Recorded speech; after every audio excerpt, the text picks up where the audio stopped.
Hey, my Legion, how y'all doing today? I'm gonna get this out of the way. I'll be doing this later, a review on this later tonight. Yeah, it is one with the pasta salad. Well, anyways, I'm here to review a movie called Metallica Through the Never. I just found out it was on Netflix last night. I watched it on my Roku.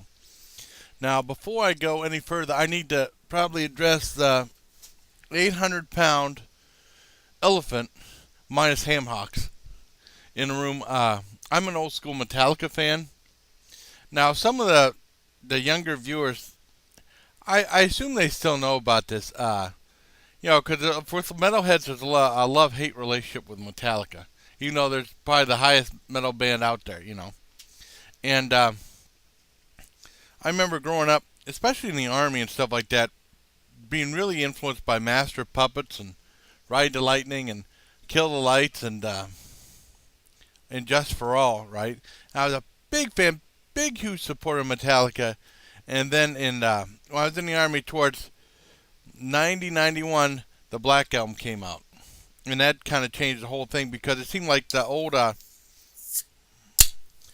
school,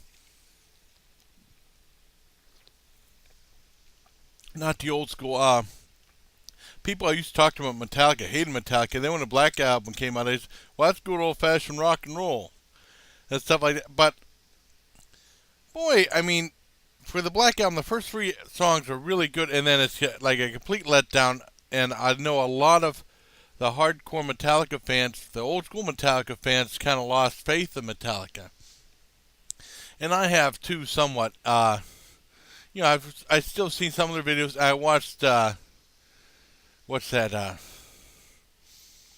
Some kind of monster, which was really good. I saw that on MTV, and they just blocked out the swear words and stuff. That was still pretty good, but still the love-hate relationship was still in there too. Now, I just wanted to get that out of the way because I lost a lot of faith in with the Black Album.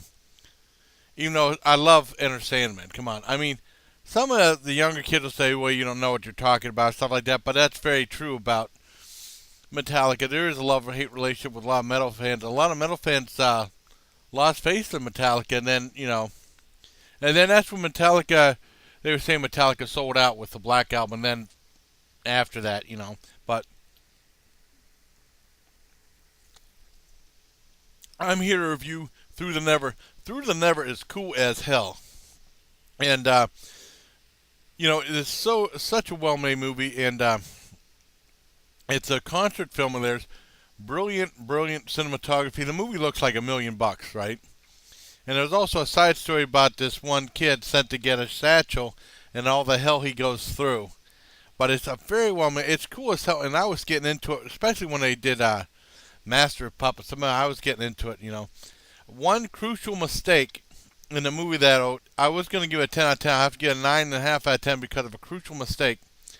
When they started doing the older stuff, and that's their best stuff, their older stuff, they did one from Just for All, and then they did Master of Puppets, and the crowd went nuts.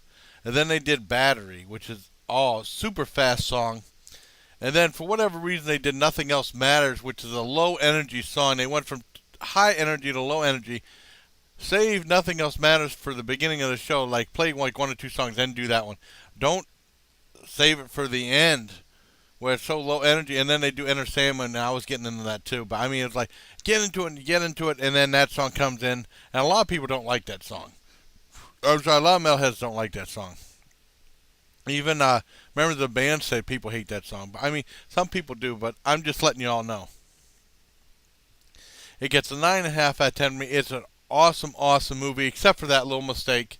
That's like Metal Suicide, going from high energy, high energy, high energy, and then go to lower energy songs, especially towards the end of the concert. Save the lower energy stuff like right towards the beginning or in the middle, not towards the end. But I mean, and I can give away the ending during the closing credits and stuff like that. They played Orion, which was really cool, and I think that was a tribute to Cliff Burton, who passed away from Metallica. But all in all, Metallica Through the Never is an awesome movie. It's on Netflix right now. It probably would have been cooler seeing it on the big screen. I remember seeing commercials for it, but it's an awesome movie. It's very well worth your time if you get a chance to check it out on Netflix. So, 9.5 out of 10 for Metallica Through the Never. Until next time, everybody, hey, stay metal and take care of my legion.